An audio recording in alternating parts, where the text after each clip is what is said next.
a todos, bienvenidos a Cervantes y compañía. De estar entre nosotros esta tarde, pues estamos encantados de dar la bienvenida a Luis Landero junto con nuestra socia Marina San Martín, que nos que va a presentar y dirigir esta charla. Solo quería daros también las gracias a vosotros de estar aquí con nosotros y comentar, Luis, antes de empezar, pues las palabras bonitas de uno de tus fans aquí, que dice que mis más sinceras enhorabuena a los lectores de Luis Landero, porque el placer va a ser nuestro. Con estas palabras la dejo a ti, Marina, y que disfruten del chat.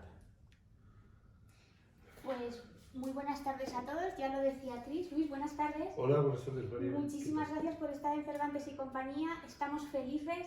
La charla va a ser breve porque yo creo que de lo que la gente tiene ganas es de leerte, de que les firmes los libros, de poder preguntar ellos, que luego Cris transmitirá las preguntas. Pero bueno, si estamos aquí es para hablar de tu literatura en general, para hablar de libros, estamos en una librería, pero sobre todo para hablar del huerto de Emerson. Es verdad, yo te lo comentaba antes de que empezáramos, que a mí personalmente uno de los libros tuyos que más me fascina, que yo creo que es el libro también que te consagró, es Juegos de la Edad Tardía, que es una ficción. Ahora hablaremos de esto. Pero también es cierto que yo creo que es 2013-2014 cuando escribes El Balcón de Invierno, que es un librazo, que empieza con un capítulo que a mí en su momento me hizo mucha gracia porque se llama No más novelas. Que yo dije, Dios mío, no más novelas. Y claramente el huerto de Emerson entronca un poco con El Balcón de Invierno. A mí me gustaría que empezásemos contándonos tú qué diferencia hay entre esas dos líneas de tu literatura, entre la que caracteriza claramente Juegos de la Edad Tardía y entre la que se inicia con El Balcón de Invierno, y a partir de ahí que me contaras si la literatura se vive igual en la juventud y en la madurez o no, y si este tipo de libro, El huerto de Emerson, es un libro de madurez. Bien, bueno, lo primero, buenas tardes a todos, muy amables por su presencia, por lo que a mí me toca, por vuestra presencia, si nos tuteamos. Muchas gracias a la Librería Cervantes, que es un sitio precioso. Yo no había estado aquí nunca y es un sitio de lo más bonito y de lo más acogedor, y más además está ahí Marina, por supuesto, Christopher, en fin, o sea que muchas gracias por vuestra hospitalidad. Pues, ¿por dónde empezamos? A ver, porque hemos hecho varias preguntas, ¿no? Libro, si se escribe igual en la madurez que en la juventud, sí, por lo menos en cuanto a entusiasmo, en cuanto a fe, en cuanto a exigencia, la misma. Yo escribo con la misma pasión, con la misma convicción y también con la misma inseguridad, con la misma incertidumbre cuando tenía 16, 17 años que ahora, ¿no? Siempre he intentado dar lo mejor de mí mismo, no ya en cada libro, sino en cada frase que escribo, ¿no? Y para mí eso es fundamental. Yo siempre digo que me acerco por la mañana al papel en blanco como un enamorado a su primera cita, ¿no? Y esto era cuando era adolescente y ahora que soy viejo ya. De manera que siempre para mí para mí no ha cambiado desde ese punto de vista. Sí, ha cambiado naturalmente las experiencias, en fin, cosas así, ¿no? Pero sí que hay un momento, ¿no? Hay un punto de inflexión en que realmente no abandonas, aunque en El Balcón de Invierno digas no más novelas, no es cierto. A ver si podemos hablar también un poquito de Lluvia Fina, pero sí que abandonas esa ficción absoluta para mirarte a ti mismo de una forma más directa. Yo creo que en la literatura el escritor siempre está detrás incluso de la ficción, pero en El Balcón de Invierno y en El huerto de Emerson es más obvio. Claro. Hablas de ti claramente. Sí, pero por ejemplo, ficción pura, has dicho tú, o algo parecido, Sí. ¿no? Yo no sé hasta qué punto ficción pura, ¿no? Por ejemplo, en Juegos de la Tardía hay parte que es ficción pura, pero hay otra parte donde está mi adolescencia, ¿no? Por ejemplo, el protagonista, Gregorio, en toda la primera parte hay muchísimas cosas mías de cuando yo era adolescente en el barrio de la Próspera. El kiosco este que existía, está inspirado, que se llama Félix Solía, pero está inspirado en alguien que se llama el señor Emilio, que tenía allí esto. Alicia, esa chica de la que se enamora, es una chica rubia que se llamaba Alicia y que yo conocí. Quiero decir que, como tú has dicho muy bien, la biografía del autor suele estar detrás, ¿no? de muchas cosas de las que uno escribe, ¿no? Lo que pasa es que bien es cierto que luego de pronto aparece la ficción pura. O sea, de pronto hay un momento en que rompes, amarras con todas tus experiencias personales y la propia fuerza de la invención te va llevando por caminos insólitos que son absolutamente inventados y que efectivamente se puede llamar invención pura, ¿no? Lo que pasa es que luego efectivamente hubo un momento en El balcón en invierno que, bueno, pues me puse a escribir una novela y bueno, ahí lo cuento, ¿no? Digo, otra vez una novela y tal, y entonces empecé a recordar mis cosas y digo, ¿y por qué no abordar mis experiencias personales, no enmascaradas en una ficción, sino en modo directo, casi confesional? Y eso es lo que hice, y en El huerto de Emerson lo mismo. Pero, ¿y por qué no? ¿Y por qué no? Si todo, al fin y al cabo, todo es ficción. Porque por mucho que a uno le haya pasado algo, y tanto en El balcón como en El huerto, son cosas que a mí me han pasado, pero claro, están pasadas por el tamiz de la imaginación, porque la memoria está muy contaminada de imaginación y todo lo que recordamos está tocado por la ficción, está reinventado, porque la memoria es muy fabuladora. La memoria es una tercera dimensión, ¿no? No Sí. tiene nada que ver con la realidad. Es que sí, es muy fabuladora. Claro que recuerdas cosas más o menos que fueron, pero nunca recuerdas exactamente cómo fueron las cosas, porque están vistas a través de cristales intermedios. Quiero decir, tú recuerdas algo que te pasó con 8 años, lo recuerdas cuando tienes 15, luego cuando tienes 20, luego cuando tienes 40, luego cuando tienes 60, pero lo vas recordando a través de los recuerdos intermedios que hay. Y en todo ese trasiego de recuerdos, pues se va no falseando, pero se va esencializando o se va ficcionalizando, un poco lo vivido, o se va poetizando. Los poetas esto lo saben muy bien. Eso en Lluvia fina se ve claramente, porque a Aurora le llega contada la misma historia por un montón de Eso voces es. distintas y de un mismo hecho Sí. hay un montón de historias. Sí, pero eso nos pasa a todos, porque si Es nos muy reunimos curioso. con gente con la que hemos compartido la infancia y recordamos un hecho común, un hecho que nos ocurrió a todos, cada uno aportará detalles nuevos. No fue así, porque es que tú te estás confundiendo con no sé qué, no sé cuántos, ¿no? Entonces cada uno tiene su versión, claro. Y más naturalmente si entran ahí conflictos ya sentimentales, ideológicos, personales, entonces ya la memoria se pone al servicio de una causa, ¿no?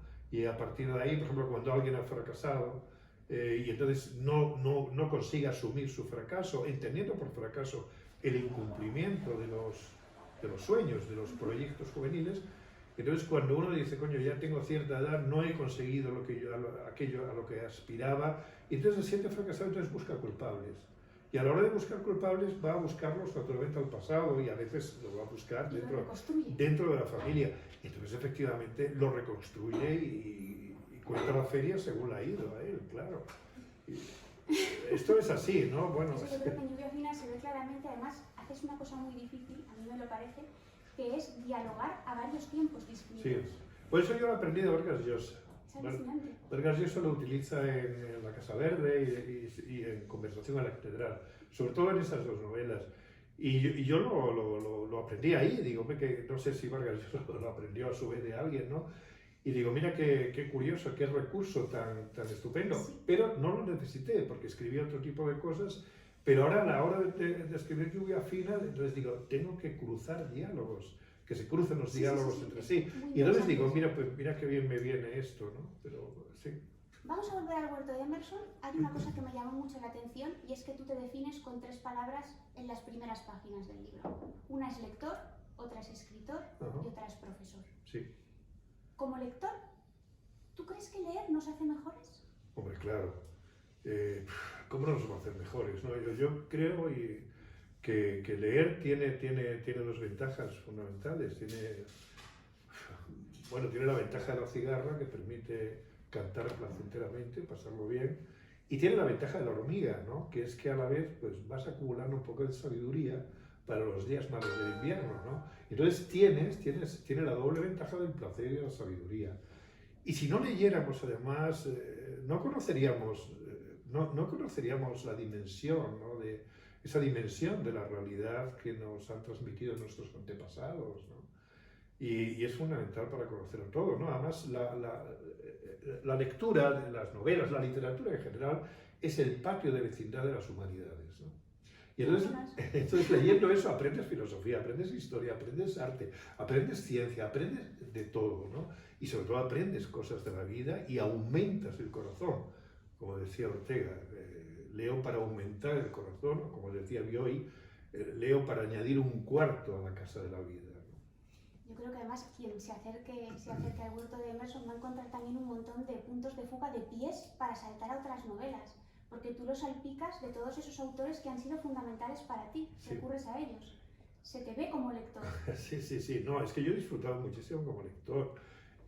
No sabría decir si más, sí, yo creo que más como lector que como escritor, porque como lector lees desde la impunidad, ¿no? Como lector ahí, bueno, es otra historia, ¿no? Pero sí, claro, la lectura es fundamental. Es que alguien que quiere escribir tiene que leer, pero alguien que quiere vivir tiene que leer, ¿no? Si uno no lee, no conoce bien la vida, ¿no? Y además si alguien realmente quiere triunfar en la vida, ser el mismo, pero incluso brillar, de algún modo legítimamente brillar, y lo mejor que puede hacer es leer. Para triunfar hay que leer. Todo el que lee triunfa. Un eslogan maravilloso. El que lee triunfa, es que es así, ¿no? Y más aquí en la librería. Claro, claro que sí. Y luego además, no sé, bueno, es que son inolvidables los viajes que uno ha hecho. Cuando uno lee no está solo, está acompañado, está siempre acompañado pues, por todos los personajes del libro, cantidad de vocaciones, de recuerdos tuyos. Se ponen en marcha todas las potencias del alma y los 5 sentidos también, porque participan, los sentidos participan de la lectura. Leyendo se huele, se toca, se oye, ¿no? Y entonces afina la sensibilidad. Hay pocas cosas, hay tan maravillosas. El libro es lo mejor, ¿no?, que se ha inventado, sin duda.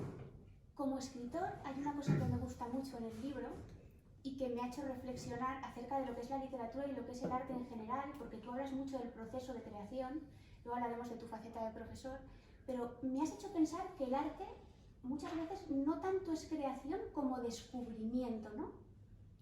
Sí, efectivamente. Bueno, a mí la palabra creación no me gusta. Eso también se intuye en el Sí, libro. a mí no me gusta, yo vamos, no es que la rechace, la evito esto, porque a mí esto de ser creador, a mí esto como que no me cuadra, no me veo yo así, ¿no? Pero más bien uno encuentra, efectivamente, esto es una cosa que uno se pone a escribir y entonces yo se lo recomiendo, bueno, se lo recomendaba a mis alumnos también que escribieran, que buscaran en su pasado, porque encuentran cosas que no estaban, que ellos no sabían que existían. Hay un montón de cosas que están por descubrir dentro de nosotros. Pero cosas, por ejemplo, que tienen que ver con nuestro pasado, con cosas que hemos visto, con la realidad de alrededor. De lo concreto. Exactamente. ¿No? Sí, partiendo siempre de lo concreto, porque lo abstracto no lleva a nada. Uno no se puede poner a escribir una redacción sobre la primavera en general o el bien y el mal en general. No. Hay que buscar algo concreto. Dentro de esto, la acacia que hay enfrente de mi casa, que ha florecido y tal, y parte de algo concreto, ¿no? Y si es el bien y el mal, parte de una persona buena o mala que hayas conocido, tuya, o sea, de tu propia memoria personal. Y a partir de ahí es cuando uno empieza a funcionar, y si se concentra y empieza a darle vueltas, entonces comparece la imaginación. Y entonces a la observación personal se añade lo imaginado. Entonces uno empieza a elevar el vuelo y entonces surgen cosas que no estaban dentro de uno. Porque siempre lo que uno escribe es superior a lo que uno es. La obra siempre supera al escritor, siempre está por encima. El Quijote será siempre mucho más grande que Cervantes. Lo trasciende, y yo espero que lo que escriba sea mejor que yo. Claro, por supuesto, porque es que además escribiendo a veces dices, coño, ¿cómo se me ha ocurrido a mí esto? Si no estaba previsto, esta idea no estaba dentro de mí, esta observación, este personaje, No, y sin embargo, sí estaba, pero hay que buscarlo, y entonces se encuentra, de pronto te encuentras con algo. Hay un ejemplo que pones que es una maravilla, que es sobre la pintura, pero vamos, que es cuando dices que Van Gogh en realidad nos enseñó a ver los girasoles por primera vez. Claro, es que todo está por descubrir. A veces pensamos que las cosas ya están vistas. No. tenemos que pensarlas y verlas desde nuestra sensibilidad, desde nuestro corazón, desde nuestra inteligencia, desde nuestra capacidad imaginativa, desde nosotros, ¿no? Sí, sin embargo hay otra cosa que pensé, esto se lo tengo que preguntar sí o sí, y es que hay un momento que dices, ser escritor no es un oficio. No me lo creo. Es que mira, a mí no me gusta hablar de un oficio para esto de escribir. Yo soy más de, fíjate, durante el Renacimiento en España no eran profesionales. Fernando Berrojas no era profesional y escribió La Celestina. El autor Anónimo Lazarillo no era un escritor profesional. San Juan de la Cruz, otros, y yo diría que hasta un poco Cervantes, ¿no? Es luego ya en el barroco, ya con Lope, con Quevedo y demás, cuando se profesionaliza la cosa. Pero a mí me gusta esa especie no sé si llamarle inocencia o llamarle irresponsabilidad, no sé cómo llamarle, a esos escritores del siglo XV, XVI, ¿no? No solamente aquí, sino en otras partes, que escriben sin tener conciencia de que eso es un oficio. Al contrario, ellos son médicos, son notarios, son tal, y se van, bueno, pues escriben, o son clérigos, y entonces escriben sus cosas, ¿no? Y luego además, teniendo en cuenta que yo soy muy inseguro para escribir, pues claro, ¿cómo va a confiar uno? ¿Cómo va a ser un oficio este? Imagínate un coche, ¿no? Esto lo dije en la radio no hace mucho. Imagínate un coche que no sabes si va a arrancar mañana, que no sabes si te va a dejar tirado, si no sabes si se va a bloquear la dirección y te va a tirar la cuneta. Bueno, pues eso soy yo escribiendo. Pero eso va a pasar. Pero misteriosamente has recorrido un camino larguísimo. Sí, efectivamente, pero bueno, yéndome a la cuneta, saliendo y todo esto. Pero no veo yo que esto sea un oficio. Aunque sí es verdad que, claro, que uno, joder, con los años uno aprende un montón de cosas y tiene recursos y tiene oficio, tiene cierto oficio, pero no me gusta hablar de esto como oficio y menos todavía considerarme un profesional de esto. No. Parece profesional, me recuerda a sicario, pero sí que es verdad que una de las cosas que yo creo que te permite, cuando eres o te dedicas a la literatura, no pensar en ella como un oficio es la libertad económica. Y aquí llegaríamos al tercer punto. Tú fuiste profesor durante mucho tiempo. Cuentas en el libro que es de las tres cosas, de estos tres sustantivos, es quizás con el que menos identificado te sentías. Pero sí que es verdad que hay un capítulo precioso al que has hecho mención, que es en el que cuentas cómo te dirigías a tus alumnos en la primera clase. Y les hablabas otra vez de tres palabras imprescindibles para conocer el mundo de esa manera nueva cada día, que son lentitud, soledad y concentración. Para llegar ahí, ¿has tenido que renunciar a alguna cosa? Qué bien te sabes el libro, Marina. Hombre, es que me ha encantado. Si no, no te lo hubiera dicho. Si he tenido que renunciar, ¿a qué te refieres? Pues para conservar esa soledad o para encontrar esos ratos de concentración. También en el libro hablas muchas veces de que la vida es compartirla con otros, disfrutar de esos ratos, sobre todo cuando recurres a tus recuerdos de infancia, a ese personaje de Pache del que no sé si nos dará tiempo a hablar, pero que me parece una de las cosas más interesantes del huerto de Emerson. ¿Tú has tenido que renunciar a eso para poder dedicarte a escribir? ¿Te has enclaustrado demasiado o no? No, ¿No tienes esa sensación de haber perdido no, yo cosas? me he enclaustrado, pero me he enclaustrado felizmente, placenteramente. Yo es que además de por sí soy un poco ermitaño, soy solitario, me gusta la soledad. Lo cual no quiere decir que no me guste estar con los amigos y con las amigas, y eso es aparte, ¿no? Pero me gusta mucho la soledad. Y sí, tengo una propensión, soy un poco animal de madriguera y nada me gusta más que estar solo, con mis libros, con mis cuadernos, con mis plumas y mis lápices, y me lo paso muy bien así, ¿no? Y es verdad que, por ejemplo, la vida social literaria, pero yo no es que haya renunciado a ella, es que tampoco me gusta. Y entonces es mucho mejor solo, escribiendo, leyendo, todo esto, que yendo a un cóctel o a yo qué sé, alguna cosa de estas, ¿no? Pero es un poco también por carácter, siempre he sido así. Incluso adolescente hubo un momento en que me retiré del mundo, digámoslo así, ¿no? Para vivir con la literatura. De algún modo he tenido una vida conyugal con la literatura desde muy jovencito. ¿Lo comentas ahí? Sí. ¿Y ha evolucionado la relación? No ha evolucionado, seguimos siendo igual de felices, igual de desgraciados que al principio, no, pero muy bien, ¿no? A mí lo que realmente me anima por las mañanas a levantarme, ¿no? En ese momento en que uno tiene que levantarse, enfrentarse a un nuevo día y qué hago, ¿no? cómo renovar las ilusiones, buscar un sentido a la vida. Todo esto que a veces es difícil, a mí esto me lo soluciona evidentemente me lo soluciona la escritura, ¿no? Digo, no, es que voy a escribir, voy a hacer, tengo un proyecto en marcha que me apasiona, bueno, me lo paso muy bien, ¿no? Y esto es lo que le da un sentido a mi vida, aparte de la familia y aparte de mi nieto, bueno, aparte de eso, que no hay por qué mezclar esas cosas, ¿no? Pero sí, a mí la escritura es mi tabla de náufrago, ¿no? O sea que para ti la escritura sí que tiene cierto matiz de elemento salvador. Sí, sin duda. No sé si Salvador, quizá, porque yo si no fuera por la escritura, no sé qué hubiera sido de mi vida. No lo sé. ¿Hubieras sido guitarrista? No, porque empecé muy tarde a escribir la guitarra. Empecé con 16 años a tocar la guitarra, lo cual es muy tarde, a esa edad no se puede empezar, ¿no? Pero yo empecé a tocar la guitarra un poco porque vino un primo mío y tal, y porque yo entonces trabajaba en Clesa y ahora una vida muy perra. Me levantaba a las 6 de la mañana para ir a trabajar, salía a las 6 de la tarde, y luego iba a una academia nocturna a estudiar, y bueno, era una vida, para un chaval de 16 años, una vida muy dura. Y entonces, claro, entre ser auxiliar administrativo en Clesa y ser guitarrista y andar por ahí de farándula, pues no hay color, ¿no? Entonces, evidentemente guitarrista, vamos. Y claro, estuve por ahí de guitarrista, pero para ganarme la vida, vamos. Y un poco también para huir de ese mundo laboral sórdido, ¿no?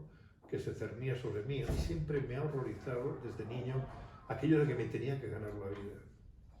Yo no quería ganarme la vida, yo quería seguir siendo niño, ¿no? Y no tener que trabajar, no tener que tener jefes, ni nada de esto, pero claro, llegó un momento, y con 14 años me pusieron a trabajar, ¿no? Y desde entonces me obsesionó siempre, ¿cómo me gano la vida? Y por eso me hice profesor, porque había que ganarse la vida de alguna manera. Y bueno, ser profesor es una cosa que ha sido grata para mí, aunque si hubiera podido, te digo la verdad, me hubiera gustado ser pequeño rentista como Flaubert, ¿no? Y entonces dedicarme solamente... A mí también. Sí, solamente dedicarme a escribir nada más y no tener que hacer nada y dedicarme solamente a eso. Pero bueno, ha estado bien dedicarme a... Sí, porque siempre me lleva muy bien con los chavales. Sí. Y ahora lo entiendo mejor con todo lo que nos estás contando, porque en el libro además haces mucho hincapié en eso, ¿no? Dices, cuando uno es niño es naturaleza. Y claro. Insistes mucho en mantener con vida ese niño interior, ¿no? Esa capacidad de asombro que con tanta frecuencia perdemos y que además no es nada fácil mantener, por lo menos en una época como esta. No, y sobre todo las cualidades que tiene un niño. Sobre todo las cualidades que tiene un niño es la capacidad intuitiva que tiene para ver el mundo. Capacidad intuitiva en el sentido en que no hay intermediación intelectual, sino que ve el mundo de un golpe, ¿no? Lo ve con unos ojos directos, ¿no? Y entonces ese encuentro directo con las cosas, ¿no? Ese impacto, ¿no? Con las cosas, ¿no? Eso es una cosa que es bueno mantenerlo, ¿no? Porque un escritor tiene que mantener ese punto de inocencia, de intuición, de imaginación, de fantasía, de todo esto, porque son cualidades más magníficas, ¿no? Pero no basta solamente con eso, claro. Para escribirlo hay que aprender, hay que leer mucho, hay que convertirse en un pequeño sabio, o sea, que no se puede ser solamente cigarra, hay que ser hormiga también, hay que ser también hormiga, ¿no? Y entonces, bueno, pero siempre a dúo los dos, ¿no? Pero sí, yo siempre pienso que el niño que he sido sigue todavía en mí, algo de él sigue latiendo en mí, y yo siento y sí, sé que va conmigo va, mi corazón lo lleva. Yo tenía 1000 preguntas, pero no quiero monopolizar la conversación. ¿Tenemos preguntas? Sí, hay una pregunta de Jorge Gamero que dice... Ah, hombre, Jordi. Pues mira, pues lo imaginaba. Sí. Sí, dice Luis, a mi modo de ver, en un balcón en invierno y en lluvia fina, abres de par en par con una sinceridad, soy británico, encomiable tu mundo familiar. Podríamos decir que en el huerto de Emerson tu sinceridad descarnada, tu apertura en canal esta vez está más orientada a tu condición de escritor, porque haces unas confesiones, manifiestas unas dudas sobre la necesidad de escribir que no parecían propias en un escritor tan consagrado como tú. Y finalmente los recuerdos acaban armándolo todo. Sí, bueno, que tampoco es tan descarnada la cosa. No, a ver, Jordi, no es tan descarnado la cosa, ¿no? Pero bueno, sí, soy sincero, soy cordialmente sincero, que no les cuento mis cositas, pues cosas sí, cosas por ahí, pero vamos, pero tampoco tiene mayor importancia, ¿no? Pero casi todo está en la memoria, hay tantas cosas en nuestra memoria que están ahí esperando, como el arpa de Becker esperando la mano de nieve, ¿no? Que le arranca unas notas, están ahí esperando y muchos pensamos, no, nuestro pasado ya lo tengo visto, ¿qué va? El pasado está por descubrir y se descubre a través de lo concreto, por ejemplo, a través de los olores, ¿no? Como le pasó a Proust con la Magdalena o como puede pasar con muchas cosas, ¿no? Incluso leer un libro. El otro día, por ejemplo, hablaba con Juan Cruz, ¿no? Y entonces se me ocurrió abrir Tres tristes tigres, porque él escribió algo de Cabrera Infante y tal, y yo no lo leí hacía muchísimos años, muchos años. Y entonces lo leí y me pasó como con la Magdalena de Proust, que es que de pronto recuperé a aquel que leyó Tres tristes tigres con unos ojos de asombro y con una admiración y con un placer y una alegría tremendas, ¿no? Con una felicidad, en un estado de felicidad, digo, ese que lo leyó fui yo, y acabo de recuperarlo, ¿no? Al que tenía entonces 20 y tantos años, ¿no? Que leyó ese libro en estado de levitación casi, ¿no? Maravillado, ¿no? Y como ese libro muchos. Es decir, que esas cosas concretas, libros, sabores, olores, los pasillos, las escaleras, esto, si uno se concentra en estas cosas, entonces verá que la memoria empieza a funcionar y empiezan a aparecer cosas. Y donde no llega la memoria, llega la imaginación. Bueno, gracias. Yo veo por las cabezas que están totalmente de acuerdo. Marian Izaguirre pregunta... Ay, un beso, Marian. Otro para ti, ya lo veo. Unos escriben, dice, para que les recuerden y otros para que las entiendan. ¿Para qué escribe Luis Landero? Yo escribo porque no sabría estar sin escribir. No sabría estar sin escribir, ¿no? Y como te decía antes, escribo con la misma devoción y con la misma entrega que cuando era jovencito, cuando tenía 15 años y escribí mis primeros poemas. Sigo escribiendo igual, con ese mismo temor y temblor, ¿no? Es necesario, ¿no? Yo creo que es un buen síntoma. Sí, yo creo que sí. Y luego, el aspirar incluso a hacer algo perfecto, a ser muy ambicioso, el aspirar a hacer algo perfecto. Luego te quedas donde te quedes, ¿no? Pero en principio a todo esto, ¿no? Y yo escribo por eso, escribo precisamente porque es mi manera además de relacionarme con el mundo. Yo el mundo no lo conozco si no me puedo escribir. Pero no, yo a veces escribo no una novela, ni un libro confesional, sino escribo por escribir. Entonces me pongo a escribir y cuento pues algo que vi ayer, algo que vi anteayer, porque si no lo escribo no lo entiendo. Es como que lo atrapas. Lo atrapo, efectivamente, esa es la expresión. De pronto lo hago mío y de pronto profundizo en esto, en esa experiencia. Y también escribo para que el olvido no destruya todo. Porque lo que no se escribe es pasto del olvido. Yo solo decía a mis alumnos, los que no escribáis, o sea, si ahora escribís, que ahora que tenéis 20 años, o 19 o 22, escribís, dentro de 20 años leeréis lo que habéis escrito y diréis, coño, viví. O sea, y si no escribís eso morirá. Lo que no se escribe muere. Lo que no se escribe muere, o sea, se olvida irreparablemente, ¿no? Y es para defenderse también del olvido y para defenderse de la fugacidad de la vida y desde mi punto de vista del absurdo de vivir, que es un completo absurdo, que no tiene ni pies ni cabeza, y para darle un sentido y para darle un poco de peso, para perpetuar un poco las cosas, ¿no? Porque si no, es todo demasiado leve, demasiado fugaz, las cosas se escapan, el presente se te va de las manos, pero también el pasado se te va de las manos todo. Y escribir es algo que te sirve para ayúdame Marina, para anclar las cosas. Para atrapar las cosas. ¿Te relees a ti mismo? No, ¿Vuelves a tus diarios o a tus notas nunca? No, a mis diarios sí, quiero decir, pero a tus libros. No. Esas notas que escribes para comprender el mundo. Eso sí lo leo de vez en cuando, sí, bueno, lo ojeo y tal. No, lo que he publicado no, eso ¿No yo lo vuelves a leer? No lo vuelvo a leer, no. lo leo y lo vivo muy... Hay un idilio, que es cuando termina, bueno, mientras lo escribes, y luego cuando lo has terminado, que lo bonito de escribir es haber escrito, ¿no? Y tenerlo ya escrito, y ya entonces hay un momento idílico, ¿no? Luego ya el libro se publica, ya pertenece a los lectores, y ya es como un hijo que se va de casa, y ya no quiero saber nada Y de él. empiezas a pensar en el próximo. Sí, claro. Empiezo a pensar en el Nunca se próximo. acaba. No, esto no se acaba. Yo estoy ahora con una novela, que además la estoy ya casi acabando. Y sí, entonces estoy con ella. Yo no paro y mientras pueda no pararé porque es que no concibo mi vida sin escribir. ¿Tenemos más por ahí? Sí, Silvia Valls nos pregunta, bueno, nos recuerda que Silvia. has comentado, es que conoces a todo el mundo aquí, ya veo. No sé si es la Silvia que yo creo. Bueno, nos recuerda que has comentado que tu literatura desde Lluvia Fina es confesional. ¿Qué diferencia crees que hay entre la literatura del yo, la confesional, y la autobiografía? ¿Funcionan igual en el momento de escribir? Y dice que sí que es ella. Es ella, claro, sí que sí, es ella. No, vamos a ver, no. Bueno, Lluvia Fina no es confesional, no. Lluvia Fina es una novela... Es una novela, es ficción, lo que pasa es que, bueno, habrá experiencias mías ahí, pero no solamente las que he vivido, las que he visto vivir, las que me han contado, las que he leído, todo eso va al mismo puchero. Todos esos ingredientes van al mismo puchero y cuando uno escribe... y entonces,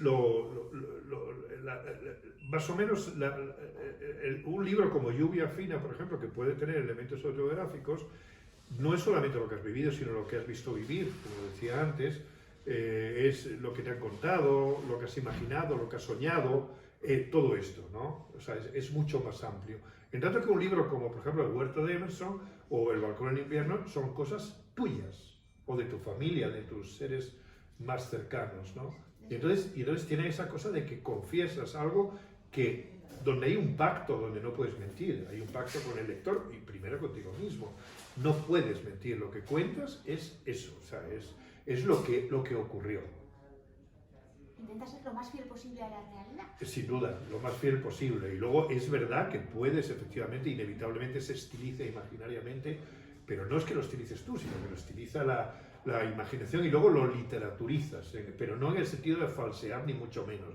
Literaturizar es añadir algunos elementos que el olvido ha destruido y tienes que recomponerlos, todo esto, ¿no? Pero claro, Aprovecho aquí para meter una cosa que también me hizo mucha gracia. El otro día, preparando este encuentro, leí la entrevista en País y tú decías que eres muy mentiroso. Me encantó. Eso lo decía mi madre, que era muy mentiroso. sí. Yo también digo muchas mentiras. Sí. Lo que pasa es que la gente ya me conoce y lo entiende. Pero la mentira como fabulación en la vida cotidiana, como mentira piadosa, sería terrible que todos nosotros dijéramos la verdad, ¿no? No, pero piadosa no. Mentir, sí, los niños mienten mucho. Bueno, el niño es mentiroso porque se imaginan las cosas y tal. Y yo de niño mentía bastante porque me imaginaba cosas y todo esto, ¿no? Yo recuerdo con mis alumnos, cuando llegaban tarde a clase, teníamos en algunos cursos, les decían, a mí no me contéis que se ha retrasado todo, no, a mí contadme una historia. O sea, una historia... Que me interese más. O sea, que sea mentira, pero que sea más interesante. Entonces, bueno, pues contaban, yo qué sé, cosas un poco extravagantes, ¿no? Y sí, pero eso no se llama mentir, porque mentir tiene una dimensión moral. Mentir es cuando haces daño con la mentira, cuando quieres conseguir algún tipo de ventaja, pero no era el caso, evidentemente, sino mentir es para pasarlo bien, ¿no? Mentir es también para entender la realidad, para que la imaginación participe, y todo esto, ¿no? Sí, es contar lo que te has imaginado, contarlo como verdad y tal, pero bueno, todos sabemos que es un juego, ¿no? Y es un juego estupendo, vamos. Nos está acabando el tiempo. Para terminar, a mí ya me gustaría hacerte una última pregunta que cerrara esto, que es, todos tus personajes, desde Juegos de la Edad Tardía a incluso en estos libros en los que hablas en primera persona, le dan un valor excepcional al hecho de contar historias. De hecho, esas historias que cuentan forman parte de su mundo y se imbrican en él. O sea, hay un momento en que la ficción es tan importante como las cosas que les pasan de verdad. ¿Por qué nos sigue gustando tanto a estas alturas, con todos estos milenios de existencia humana, y nos va a seguir gustando que nos cuenten historias, Luis? Es porque no sabemos vivir sin contar historias. Vivir es vivir más contar. Vivir es vivir más soñar. Vivir es vivir y más recordar. Y tanto el sueño como el recuerdo, como los coloquios y demás, son formas son formas de narrar. Cuando recordamos, nos contamos nuestra vida. Cuando soñamos, nos estamos contando también cosas de nuestra vida, de un modo raro, pero estamos contando. Cuando hablamos con los demás, pues decimos, oye, ¿qué pasó con esta librería? ¿Cuándo la abriste? ¿Cuándo tal? ¿No? Que te he preguntado ayer, esto me cuentas una historia. Estamos continuamente contando historias. Y las historias consuelan muchísimo, porque de algún modo hacen que el mundo sea coherente, sea armónico. Contar nos amansa, nos da un sitio en el mundo, ¿no? Y necesitamos contar historias, ¿no? Y esto lo viví yo de niño, ¿no? Cuando no había televisión y tampoco había radio, y entonces no había quien te contara historias, tenías que contarlas. Tenía uno que autogestionarse sus propias historias. La gente hablaba mucho, contaba, cotilleaba, decía cosas de aquí, de allá, el que sabía algo lo contaba, pero siempre contando, porque es un placer escapar incluso de la realidad, que a veces es tan estrecha, que es como una cárcel, ¿no? Y de pronto el contar historias hace que volemos, ¿no? Que de pronto consigamos traspasar, ¿no? Las barreras, ¿no? Mezquinas a veces de la realidad. Pues muchísimas gracias por contárnoslo todo también, por contarnos tus historias y por hablarnos de cómo se cuentan historias también. Ha sido un auténtico placer. No, para mí ha sido un gusto aquí hablar, y muchísimas gracias a todos los que nos han seguido. Christopher, gracias por además con ese carácter tan británico. Muchas gracias. Simplemente a mí me gusta también daros las gracias a los dos, pero y también transmitir que hay varios mensajes que luego te los hago saber de las personas participantes, agradeciendo tu tiempo y sobre todo tu sabiduría. Y voy a terminar, si me permitís, con una frase que Marian nos ha recordado. La frase es tuya de hoy, pero Marian nos la recuerda, y es la siguiente: el que lee triunfa. Y yo creo que eso es una muy buena manera de cerrar este encuentro contigo, con vosotros. Muchísimas gracias, Marina, muchas gracias. Un placer. Gracias a todos, hasta la próxima aquí en Cervantes y Compañía. Buenas tardes a todos, gracias. Adiós. Hasta luego.